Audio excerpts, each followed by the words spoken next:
We do as well as we can. Micah speaks of the 10 tribes returning. Micah chapter 7 verse 14 says, lead your people with your rod, the flock of your inheritance, dwell alone, a forest in the midst of a fruitful field, and they shall graze in Bashan and Gilead, as in days of old. Bashan and Gilead are the areas east of the Jordan and north of Israel, from Lebanon and Syria and all that region. That will, 10 tribes will be settled when they return.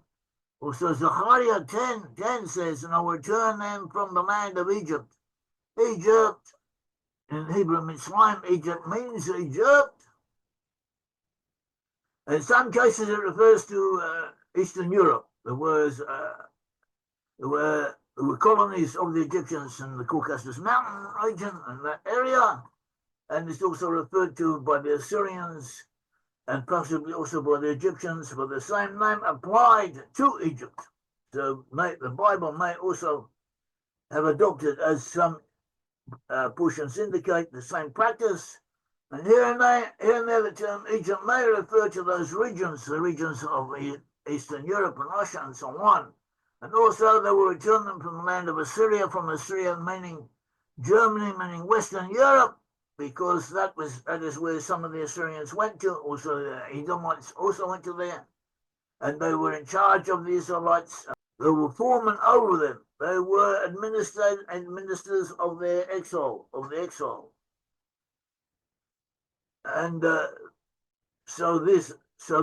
when it says Assyria, to return from Assyria, it means returning from that area, returning from Western Europe. And he says, I will return them from the land of Egypt and from Assyria. I will gather them to the land of Gilead and Lebanon is what we know as Lebanon today. I will bring them, and it shall not suffice for them. So first I will come to Lebanon and Gilead and Bashan. That will be the preliminary stage of the 10 tribes returning and rejoining with Judah. And then returning to Psalm 68, verse 18, it says, God's charity is twice 10,000 times thousands of angels. The Lord was among them at Sinai, in his holiness, Mount Sinai, where they received the Torah. You ascended on high, you took captives, you took gifts to be among them, and also rebellious ones, for God to dwell. So the different explanations of what this means from the Hebrew. On the whole, it seems to be saying, as Rabbi Abraham ibn Ezra explains, he lived in 1098 to 1167, in medieval times, but he was a very up-to-date, very interesting commentary. Sometimes he was very helpful. And he says roughly the Almighty and also the prophets, as if to say they went up to heaven, or they took down from heaven spiritual gifts, insights into the Torah, the ability to pray, and so on. They brought them back to the Israelite nation people, or they will bring them back. And then even the pagan Gentiles who saw this happen, who before then had rebelled against God and had tried to stop the Jews from worshipping God as they should have done, they will want to convert, or some of them will want to convert and come to live with Israel. That is what the verse seems to be saying. So too we have verse 20, blessed is the Lord every day. Blessed is the Lord every day. God lavishes upon us our salvation forever. So 21, as God is to us the God of salvations, the God the Lord as a way to death. Meaning that God can save us and will help us, and he has his own ways of doing this, but he can also punish us if we deserve punishment. God forbid. And there are many ways that he can visit us with punishment. He's not lacking the means to help or to hinder, so we should do what we can that he help us. But if we fall on a string of calamities or bad luck, or as happens to people sometimes for reasons that we don't necessarily understand or we had no control over, we have to do the best we can, continue to believe in God, to go forward how we can. And he says in 22, indeed God will wound his enemy's head, hairy pate of him who goes with his guilt. People refuse to recognize that they may not have lived as well as they should have done, or deny that God is correct in not rewarding them, not helping them as they think they should have been helped, as sometimes you might seem to some of us. So they are condemned for that. 24. In order that your foot might wade through blood, the tongue of your dogs will have its portion from the enemies. Now he's referring to the enemies of Israel. And the dogs of the Israelites will eat the blood of the enemies of Israel who would have been killed in battle. And he returns 24. They saw in your ways of God, the ways of God, my King in sanctity. And they learn what should be done. And they, if they want to return and correct their forward ways and become better people, the pathway is open to them. It can be done. It's not necessarily difficult. Or even if it is difficult, the Almighty helps. And then 26, it says, singers went first, minstrels afterwards. That is, minstrels are people who play musical instruments. In the midst of maidens playing timbrels, instruments of the girls and young women play. And it says 27, the congregations bless God, the Lord, from the womb of Israel. And we should all try and have children if we can. Those who can have children should try and have them and should look after them. This should be something that is placed a high priority upon. Verse 28 says here, there Benjamin the youngest rules over them. The princes of Judah built them with stones, as do the princes of Zebulun and the princes of Naphtali. So this is telling us the tribes of Israel will defeat their enemies, even comparatively smaller tribes, with puny weapons, throwing stones in the light, will have great victories. So we have Israelite tribes. Some of them are quite small. The Jews are not that numerous.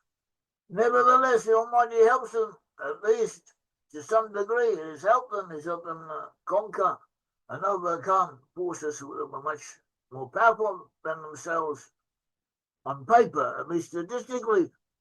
God has put his understanding in the heart of their commanders and our generals and our soldiers to know what to do. And it has been working. Verse 29 says, your God has commanded your strength. God decides that you should have strength. God gives you the strength. Show this strength, O God, which you have wrought for us. The Israelites have been bequeathed to receive more potential power than they realize. We are stronger than we know. The Almighty will help us put it into effect, will help us exercise and reveal and use the blessings and the talents and the strength that is given unto us. And verse 30 says, from your temple, which is over Jerusalem, kings will bring you tribute. The Messiah, son of David, or perhaps the Messiah, son of Joseph, actually will initiate the rebuilding of the temple. Might be the Messiah, son of David, will then come and complete the rebuilding of the temple. And then the temple service with sacrifices and everything else will be renewed. And teaching will go out to all the peoples of the earth. And the Messiah, son of David, will rule over the whole earth from Jerusalem, or at least give directions that will be adhered to, listened to. And all the world will pay a tribute to him, will pay a tribute to Jerusalem and to the Messiah, son of David. And 31 says, rebuke the peoples of the forest, the congregation of mighty bulls among people by calves, submitting themselves for pieces of silver. He scatters people, they always desire battles, that the Gentiles always want to fight. The Gentiles always want to kill Israelites. And even when they're beaten down, pushed around and defeated, they will still keep coming back. They bloodthirsty elements, and God will enable us to overcome them. And at first, they will not want to listen to God Almighty. They will not adhere to the message that God Almighty will send unto them, so they will be punished. And they will eventually listen and do what they have to do and obey. And gifts will be brought from Egypt. Tribute will be brought from Egypt, or from meaning Egypt, or meaning Eastern Europe. And Cush will cause his hands to run to God. Cush can mean, in biblical terminology, it can mean Central Africa. It can also mean India, or the regions adjoining India in Eastern and Southeastern Asia. Kingdoms of the earth, verse 33, kingdoms of the earth sing to God, sing praises to the Lord forever. Whom who rides on the heaven of heavens above, behold, he giveth strength with his voice, a voice of strength. From your sanctuary, the God of Israel, he gives strength and power to the people. Blessed be God. God, the God of the world, the Creator, is the God of Israel. He is the only God. We should realize this and do what we can to live as we should. May the Almighty help all of us and guide us. Thank you.